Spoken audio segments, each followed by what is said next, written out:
All right, what's up, everybody? Welcome back to Mental Radar. This is episode 3. Once again, I'm Keith McLeod. You guys can introduce yourself. Jaquan Chavis. Charles Mason. Now Manson. Yeah. I think we just went live in that segment. Oh, did it just go? All right, well, yeah, we'll go ahead and read. My name is Keith McLeod. We got. I'm Jaquan Chavis. Charles Mason. All right, and this is episode 3 of Mental Radar. Thank you guys for tuning in.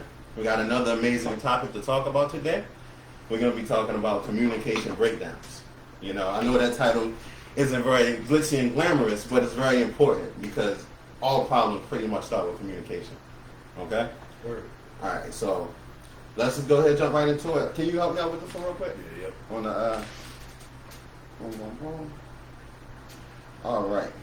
So while we're getting that straight, by the way, we are working to make sure we can see your comments today. So be as interactive as you want. We are going to answer questions. We're going to respond to what you're saying. And let's do it like that. And TJ, what do you think is... TJ? Yeah, I always do that. But what do you think is your most effective communication skill? I'm definitely most effective at verbal communication. I think verbal communication is a largely important aspect of communication in general. Articulation is literally a way or the window to gain a closer understanding of the person that you're trying to reach. So I feel like effective verbal communicational skills can lead to a really good outcome when it comes to really connecting to the person you're trying to convey a message to. Awesome. How about yourself? Me, communication really boiled down to actions. Actions, I'll always raise. Action speaks louder than words. That was always my thing. So verbal communication is something I've been working on. I always say it's my weakest trait. I can't say it's weak anymore, but it's definitely my weakest. So actions is definitely the way I communicate. Okay. Well, I'm going to go a different route. I actually feel like my strongest trait is actually my body language. You know, maybe it comes from having a sales background, but I always use the skills where I talk with my hands a lot, or, you know, I lean in, I lean back, I cross my arms, you know, based on whatever's going on. And, you know, a lot of times you can help control the conversation with that. So, you know, that's one of my things. But let's talk about when we have communication breakdowns, okay? Mm-hmm. So, you got any, I don't know, you want to go to an example of bad communication where you feel like maybe you could have done better? All right, so let's be completely transparent. So, you know, in the interest of forthright transparency, I feel like there was a point in my life where I pedestalized myself, right?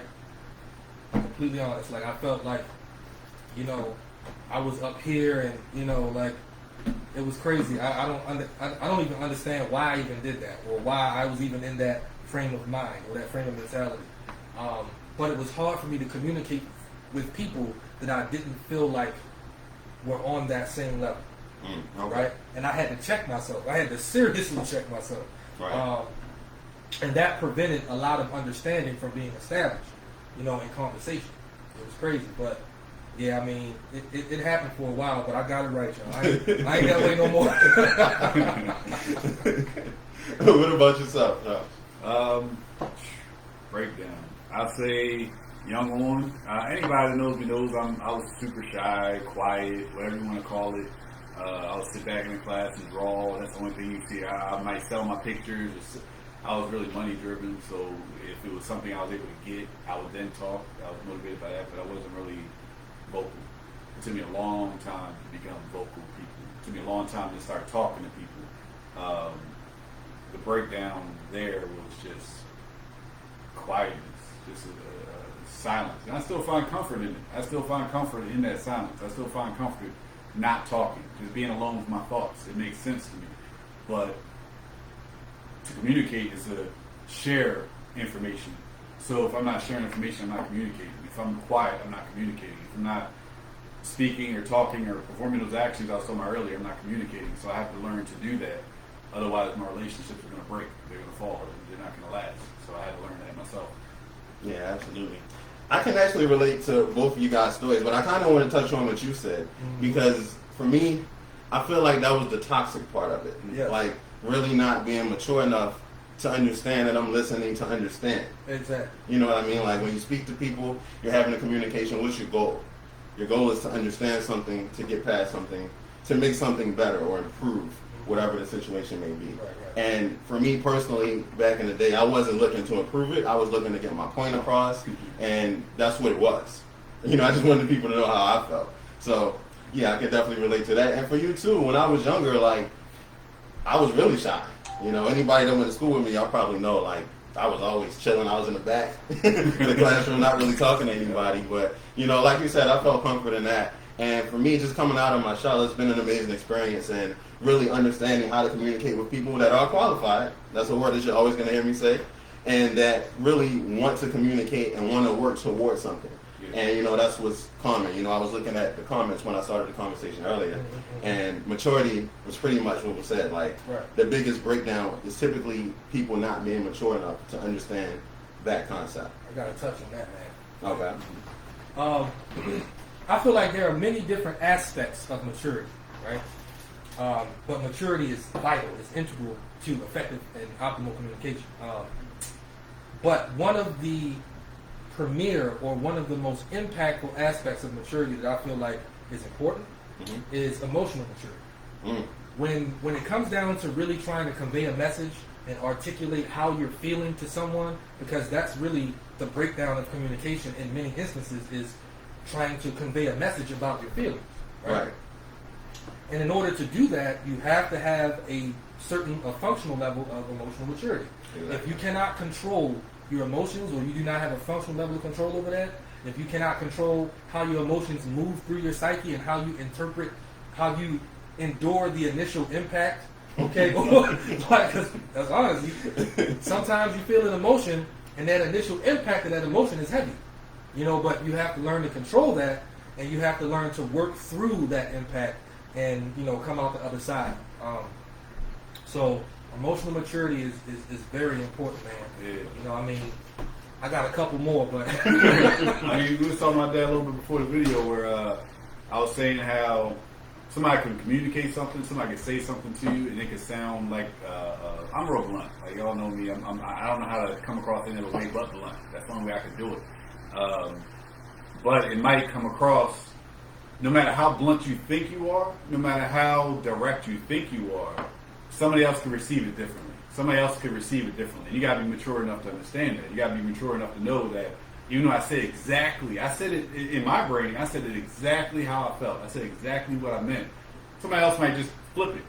And it's because they took it in a different way. You gotta be mature enough not to act emotional, I guess. I'm still your words a little bit. Act emotional. You can't just get angry because they don't understand you all of a sudden. They shared with you what they thought that you said. They might be emotional about it. They might get angry because they took it the wrong way, or they might not understand what you said, but you can't allow yourself, because you're in control of yourself. You can't control them for being emotional. You gotta control yourself.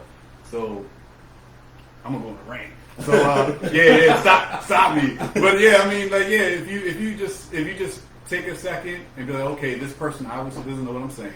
This person obviously doesn't really understand the point I'm trying to make. Maybe I said it wrong.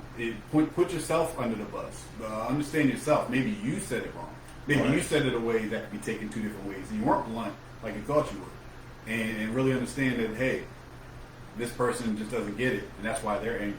They're angry because I said it wrong. I feel like there's a route to that. Yeah. In terms of that kind of control that you're talking about, emotionally, I feel like we have to work on acceptance. Pause.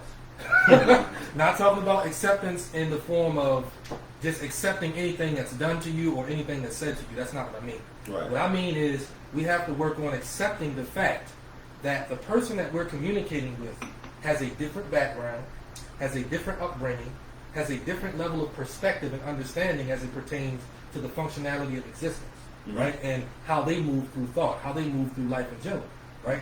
We have to accept that this person is different than us. A lot of times I find that communication is encumbered because people get upset just at the fact that there's a disagreement. And then they move away from the actual topic. Yeah, and that's very toxic. Like, Yeah. when we talk about communication, we have to touch on disagreements. And I feel like 99% of disagreements can be avoided with proper communication, effective communication. Really, just like I said earlier, I mean, there's whole books about just the topic of it, but really just understanding, like Beanie Siegel said, 95% communication is nonverbal. That's like an actual fact. And Right. you got to look at the body language of a person when you're talking to them, how they're receiving it, because you might say something that you think is the best thing ever. Like maybe you'll say, "Oh, I just won a lottery," and then the person might look at you, and then you be like surprised because they're not happy, but maybe you owe that person $100 you forgot. You know, if they would have communicated that fact, you know, they won't feel the way about it. Right. So yeah, I mean, we got to touch on that as well. There's definitely a few topics, man. Like, I don't want to let this one slip past me. Okay. I feel like one of the most important aspects of communication is respect. We're gonna let that marinate for a couple seconds. Right. While y'all thinking about that, Respect. I'm gonna go ahead and remind you that we do got the everything is good on the live. So if y'all want to comment, I can see it. We can respond. If y'all got any input, feel free to share because we want to include everybody that's watching. You know, this is open dialogue. Right. But yeah, go ahead on respect. Man, look, respect is. A lot of people don't even think about respect in terms of communication. Like, respect is something that is so powerful. If you are trying to talk to a person that you do not respect, okay, it is going to affect your level of attentiveness. It's going to affect your level of engagement, okay, with that person. It's going to affect how well you connect to the message they're trying to convey, if you can even interpret that message. Okay? Right. Respect is something that's very integral. So if you are in a relationship or you are in any kind of consistent connection with a person, you have to establish ways to generate that respect if it's not already there. You know, Absolutely. I mean, honestly, because you're not going to get anywhere. Honestly, yeah. And if you don't feel like you can respect that person, I mean, perhaps you shouldn't be communicating with them. Really, to be honest, it goes back to something we talked about last week. That's You right. got to keep qualified people in your circle. So if you feel as though you can't find any reason to respect them, perhaps you should have less conversations with that person. You know? Takes a level of maturity. You Right. gotta be mature. You gotta be mature enough to select your battles. Select not even your battles. If you think of it that way, then maybe you should communicate with them like that. We were talking about this a little bit before the video as well, like how I would call people certain things. Like I'm just gonna leave it at that, real simple, real basic. Like, I don't go too deep. Like I use a nickname as an example. Chuck. Chucko, May, Charlie, Charles, CM, Mason. I got so many nicknames, and they're all terms of endearment to me. But some people might not take it that way. You might call somebody Chuck, you know. Why are you calling me Chuck? My name is Charles. Like, call me Charles. You have to be mature enough and be respectful enough. That's why I'm bringing it back to respect. Respectful enough to say, all right, Charles, let's talk. Because otherwise, once you call them, all right, you're Chuck to me. I ain't gonna call you Charles. You Charlie. You've been Charlie all your life. You Charlie now and forever. And if you don't respect that person enough to call them what they want to be called, they're not going to receive the information you're about to give, no matter how well you give it. They're stuck on that one term, and they're not able to receive it after that. So Right. And you kind of already explained the question I'm about to ask, so I'm going to go ahead and ask you first. What do you feel like is your biggest challenge when it comes to communicating? Now, I know you said you solved that other problem, but, you know, like nowadays. Honestly, and this is an honest answer, man. I feel like communication is a very, very strong area for me. I'm just being honest. I don't really foresee very many problems with communication, but if I had to say one, patience. Patience, I was going to go into that as well. Patience is another area in communication that is mandatory. Like, you have to functionally establish a level of calmness within yourself, okay, so that you can exude a level of patience that makes the other person feel like you are warmly or actively engaged with what they're saying. All right, and patience is also a way to control your emotional reactions. Yeah. You know, the more patient you are, the less likely you are to fly off the handle, the less likely you are to get frustrated, and the more you control your patience, which in turn controls your emotions, the more seamlessly communication can occur. And honestly, sometimes you really have to be patient with yourself as well. Absolutely. You know, like, some people don't even communicate with themselves well. And everything starts with themselves. So, you know, do you have the habits that are required to make sure that you're communicating properly? Do you understand your triggers? That's do you powerful. understand? That's Yeah, powerful. because you really have to know, like, what are your triggers? Why is it that whenever I talk to this specific person, it always ends in an argument or altercation?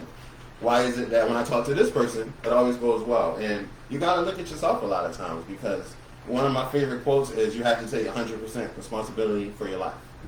And that goes in every area. So if you want to be a master communicator, you got to understand how to master communication. But that starts within. You have to be able to communicate to yourself, like, okay, let's just say my energy is off today. For me, specifically, whenever it's a rainy day, my energy is blah. Like, I start the day like, man, but I know, all right, the rainy day, I can't let this take over my day. I can't lose my production for the day. Yeah. So I'm going to go to the gym.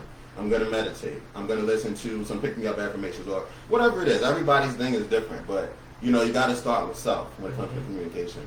And yeah, the patience. I know for me, that was probably my biggest challenge. I was about to ask you, is that your weak point? 'Cause I was about to Yeah. ask you specifically, you always ask us. Yeah, It's a rough one all around the board. Yeah, Like, yeah. patience is a rough one anywhere. yeah, man. Being patient is difficult. I mean, it's gotten better for me now, but a lot of times when you talk to somebody and you speak your language and you feel like you're talking fluently, and they're just not receiving the message, it becomes, well, damn, like, what are you not hearing? Like, you know, it makes Are me. you doing it on purpose? Yeah, like, are you trying to not understand me? What's your goal? Yeah. Like, And you know what that comes from, man? That just comes from expectation. Expectation is toxic. That's a double-edged sword, because it's nothing wrong with having requirements for someone being around you. Right. But when it comes down to expectation and expecting someone to operate on your level or within your level of functionality in any situation, everybody has different methods, different ways of moving, different ways of moving through thought, different ways of moving through, you know, life in general. So when you start expecting things of people, and I expect you to talk like I talk, I expect you to understand my terminology, I expect you to understand, you know, the form in which I move through thought, right? When you start expecting these things without putting in the work to establish that understanding, it becomes toxic. exactly. So- And that's a great segue into my next Yeah. question, which I'm going to start with you today. So So how on would the hot you say? seat. Yeah, you're on the hot seat now. But how would you say that you developed your communication skills? And like I said earlier, verbally, my communication was always not bad. Like I'll say, I was in sales. I was good at sales because I was able to get my point across. I was able to communicate what I felt into somebody else and why my idea was a good idea for them. People call it narcissistic. Is that the right word? If you But would yeah. use that word. Yeah, they call it getting over sometimes. You know, I was good at that. I'm good at that. I'm good at all that. But to use it for your good own for your own well being, it kind of you gotta mold it a little differently. You gotta not your own well being, but for others' well being. You gotta mold it a little differently. Yeah. I was never really good at verbal, so I've taken classes, literally taken actual verbal classes. I've listened to my fellows right here, family as well. I kind of watch people that are actually good. You gotta watch people that are actually good at what they do, and not mimic them, but adapt some of their traits into your own. Hang out with people that you know, that little rappers, you know, people. Yeah. Yeah. You got the communication verbally. It took me a long time to get verbally well communicated. It was always actions speak louder than words. I was raised on actions speak louder than words. My whole life, that one term is stuck in my head. I would die, and my last words might say actions speak louder than words because that's the way I was raised. Okay. What about you, TJ? How would you say you develop your communication skills? Man, trial and error, you know, and observation. I believe very strongly in, like, to touch on what he said, I believe very strongly in observing people who are proficient in what you want to become better at. That's a T.I. way to put it. So, man, look, man, just I think one of my strongest suits is observation. I observe very well. I listen intently, and I observe with clue. You always got to watch all the people around you. That's Gangstar, if y'all didn't know that. Yeah. But yeah, man, especially in college, man, speech classes, you know, and just observation and trial and error. You know, it's been a rough path, but you know, I'm happy for the progress I've made, and I'm looking to make more progress. So. Yeah, I mean, for me, I definitely learned how to communicate by, number one, watching others. I mean, I feel like we all come from our family background, so when you are young, it always starts with whatever you saw. So, however, your mom, your dad, your caregiver, your brothers, your sisters, your best friend, cousins, aunties, however they communicated, that's pretty much what you take with you for your first half of your life, you know? Then you get introduced to school, and they should probably do a better job of teaching communication at school, but that's not our topic today. But, you know, you kind of learn it the wrong way at school. We're not going to throw too many shots. We're not going to take too many jabs. You know? Right. But then, honestly, I really learned how to communicate when I needed to, which was when it came to business. That's when I really cared about actually communicating effectively, because prior to that, like I said, I mean, I could be egotistical at that moment, but when it came to actually building a business, meeting people, you know, building relationships, you know, developing friendships and things of that nature that you really want to be long-term because they're beneficial to everyone involved, that's really how I learned it. And when that happened, I started reading self-development books because I didn't feel like I had a proper, you know, introduction to communication. Proper foundation. Yeah, but the thing about it is, just like some of our other topics, communication is always going to be being developed. Like, you never master that. It's always going to be something that you always have to work at, because no one person or no two people are alike. Everyone communicates differently. And, you know, we got different types of people in regards to how they communicate. You can classify them. But everyone's different. And, you know, really, when we're communicating, you got to think about, that's your spirit speaking to another spirit. So if we look at, you know, universal law or spiritual law, it becomes, are we compatible in that way? You know, does your spirit receive what my spirit is giving? Or, you know, I don't want to go too far down that lane, but, you know, that's another way to look at it. I was spin on body language a little bit, how you spoke on how everybody's different, which is absolutely true. Everybody is different. Everybody's unique in their own little way. But there's an instinct in humans. I've learned this through the sales position. I don't want to give out the company's name, but the sales position me and Keith shared. We went through some body language classes. There's some stuff in whatever. But yeah, there's a book on body language, and it shows how people receive your information. How you can tell if they're closed to receive your information. You can tell if they're open to receive your information. You can tell if they disagree. And it's just like almost like an instinct for humans. Because now that I've known about it, I've bought a book about it, and now that I know about it, it's true. Like, it's really true. Like, you can sit there and somebody's like, you know, they're not really receiving. They're waiting to speak. Like, they're just waiting they're waiting to prove their point. They're not really receiving your information anymore. And at that point, you got to be mature enough to say, hey, this guy's waiting to speak. This person is waiting to talk. Let me hear what he got to say. Not, oh, this guy, you know what I mean? Oh, he's not listening to me. F this guy. I mean, no. It's more of a reading people's body language. I'm going to stop it here. Reading people's body language is very similar. Every human has similar body language. I don't want to say they're all different or they're all the same, but they're very similar. It's almost instinctual how we do. Like how I'm talking now with my hands. I'm trying to deliver something, and you see everybody else does it. Like everybody does something while they're talking. It's just body language. I want to expand on something that you mentioned as well.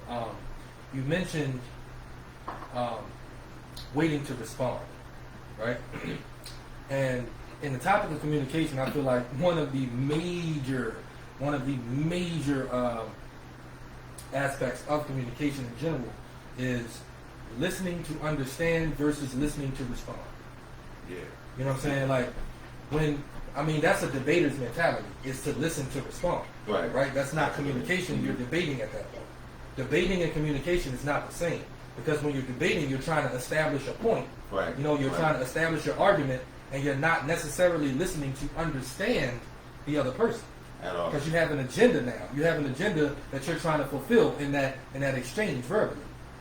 Now, when you're listening to really understand someone, that takes patience. Absolutely. That takes patience. That takes, really trying to relate and connect to the scenarios and the situations that this person is articulating to you. That is integral. you can't have that debater's mentality. We gotta start trying to develop ways to combat that. Absolutely, because I know for me, I know me and you, we do it all the time, and we do it for sport, and we enjoy having that, interaction. But everyone doesn't enjoy that, Right. and I've had to learn that the hard way Yeah. a few times. I mean, there's a time and a place for debating. Right. You can't do that all the time when you're really trying to gain understanding. Exactly. Yeah. But yeah, I feel like we touched on a lot of topics, so I do want to make sure we actually provide some value to the viewers. So, what would you say are some effective ways to increase or improve your communication? Ways to increase and improve communication, I feel like you have to start off with standardizing practices. What I mean by that is you have to make a standard for your life that you do not deviate from when it comes to certain areas of how you move through this existence. For standardizing communicational practices, you have to write it down. You got to make sure that you're saying, I need to exercise patience. Write that down. Okay? I need to exercise compassion in communication. Write that down. I need to listen to understand versus listening to respond. Write that down. And you need to practice these things. Like when you're communicating with somebody, literally think about the list that you wrote down and practice it. You know what I'm saying? Like, practice makes better. Yeah, practice makes perfect. So, we got to really develop these things. And, communication is, I feel like effective communication is a skill. And it's a skill that can be improved upon. With the right mentality, with the right perspective, and the right commitment to it. So, I just feel like standardizing those practices, man, is really a great way to move forward with that. How about you, Jeff? Same thing almost. I was going to call it exercise. Practice. Do it over and over and over again. It took a motivation. It took a carrot in front of my face for me to really get into it. It took me my first sales position to really start talking to people. It really took that money to really start talking to people. And after that, I was like, I'm good at it. Like, why have I not been doing this my whole life? I'm really good at it.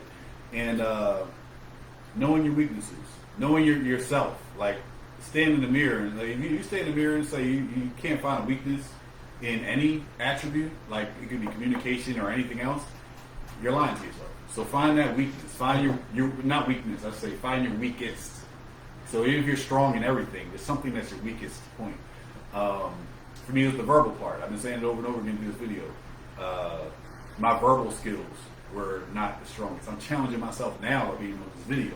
I challenge myself every time I go into another sale. I challenge myself every time I go into a conversation I don't feel comfortable with. I don't like to be in a conversation with a large group of people, but I'm also challenging myself. I like to jump on that roller coaster ride and buckle up, and this is it. I'm taking it there. So I'm gonna jump in the group and just start talking, and I'm gonna see what happens. Absolutely. That's great. I mean, Putting yourself in front of it. Right? Yeah. I mean, some info I would provide is number one, make a decision. Mm-hmm. Decide, hey, I am not the best communicator. When I did the poll, I was surprised. Like, it was about 50-50, where half the people felt like they weren't effective communicators, and half of them said they were. I was really expecting it to be like 90-10, because most people think they're great at everything. But I was really surprised. So, it kind of enticed me to want to make sure I hit the segment in this video. But yeah, like, be intentional. Make a decision. Decide, hey, listen, I am not the greatest communicator. And write it down. Manifest your goals. Write down, hey, my goal for the rest of 2020 or 2021, next year when it starts, I want to be 30% better at communicating. And you can test it out. A great way to really become a great communicator is have conversations with your kids. Because at that point you understand that you can take it to the most basic level of understanding to make sure that they're receiving the message. And sometimes you might want to go to that basic level when you're talking to an adult. Because everybody doesn't, you don't know where the mindset of a person is. You don't know what they went through that day. Maybe they got in an argument with their wife. Like, you don't know why a person is responding the way they are. So it's your job as an effective communicator to take ownership of that conversation, make it a productive one, make it a good one, and just make sure that you handle it in the way that you want to see it in, because you got to take control of those results. So, I mean, that would be my number one tidbit of advice is, make a decision. Number two is be intentional. And number three is study. Like you said, observation. read a book about communication. You know, there's a great book that I like to read called How to Talk to Anybody. I can't remember the author, but check that out. It's really good at, you know, determining who you're speaking to. And also, like I said, if you have people that are good communicators around you, you know, talk to them, because no one just becomes a great communicator by chance. This is not something that just, oh, you'll get better at it as you grow up. Like, you have to intentionally do the work to put yourself in position to communicate well. Okay? Makes sense. Yeah. I am gonna put it out there a little bit. Just include everybody, because we spoke a lot of them verbal and communicating, receiving, and all that good stuff. That goes for written. That goes for artwork. I was a great drawer. I don't draw too much anymore, but I still draw pretty good. Whatever. Written, verbal, action, all the above. Texting, messaging, all the above. It goes across the board. Practice it. Practice. Whatever your weakest point is, practice. Let me just touch on that real quick, okay? Please do your best to not text, okay? When like seriously, man, okay? When if it comes to a situation where you're really trying to talk about something serious, please do that verbally. But I'm a good texter, though. No. Listen, I'm not saying you're not. I'm not doubting your skills, brother. I'm just saying, listen, man. I feel like I'm a good texter. I'm a good in-person Right. talker. But I So- can't do the phone. I suck at the phone part because I can't read you while I'm talking. Right. It's hard. But see, even on the phone, right? You can. There's still an element of a person's temperament that you can gauge. Okay, even on the phone, Right. because you can gauge their octave. You can hear how they're structuring their statements. You know, like I feel like that's, you know, on the phone is the next best thing to in person. Second best, yeah. Yeah, the second best thing to, you know, in person. But please just do your best when you're having serious conversations. Do your best to do it verbally in some way, shape, or form, because there's so much to be said about how much information can be lost in a text. I've received so many text messages. How much information can be lost? I'm just Yeah. sending texts, but I'm just kind of stirring the pot a little bit. I'm just, you know what I mean? But yeah, he's right. He's absolutely right. He knows what's up. See, you trying to debate with me? You're not being an effective Hey, communicator. look, I stopped and listened. You know what I'm saying? I stopped and listened. I want to make sure you got your point across. Yeah, you're Yeah. absolutely right in that. Verbal is Yeah. the way to go. Like, But in all seriousness, there is a reason that certain conversations need to be had in person. You know, like especially on a text message, because you can't read the energy, like you said. You don't know, like you can read it completely different than a person receives it on a text message, and that's a no-go. So that's probably the advice number 4. Like, Yeah. don't text. If it's serious, have a conversation. Yeah. Yeah. But yeah, y'all got anything else I want to talk about today, or? Man, we could talk for hours about this. Like, communication is such a multifaceted topic. We could talk for hours. I do want to invite people to talk with us. If you feel like, it's Keith's thing, but I mean, I feel like if you have some input, comment, say something, or hey, hit up Keith and let him know, hey, I want to come over there and chill with you guys and talk for a little bit. I just want to open that door. Even though it's Keith's door, it's not my door. So I'm gonna allow him to, you know what I mean, do that. But I mean, I think that would be a good. Yeah, absolutely. We I got mean, some the goal good is- stuff coming though. Yeah, the Stay goal tuned. is to be interactive. We definitely Yeah. got some good things planned for you. You know, our goal is to improve this every week, and I feel like we've been doing that so far. Amen. Yeah, so- real good. Yeah, we'll go ahead and wrap it up. Like I said, make sure that you check out my website. You know, go to lifechangers.com, lifechangersllc.com, and take a look at some of the content we got there. And, you know, if you feel like it can help you out or you want to have a conversation with me or any of us, we're all tagged in this video, reach out. And like I said, follow these guys, share this, you know, topic if you felt like it added some value, share it with your friends, like it, comment, do whatever you can so we can, you know, get the ball rolling and help more people, because that's our goal. Okay? Absolutely. All right, anything else, fellas? That's it, man. Good. All right, well, For thank you now. for your time. We'll see you next week. We're going to lock in this time, 7 o'clock on Thursdays, all right? Y'all have a good one, man.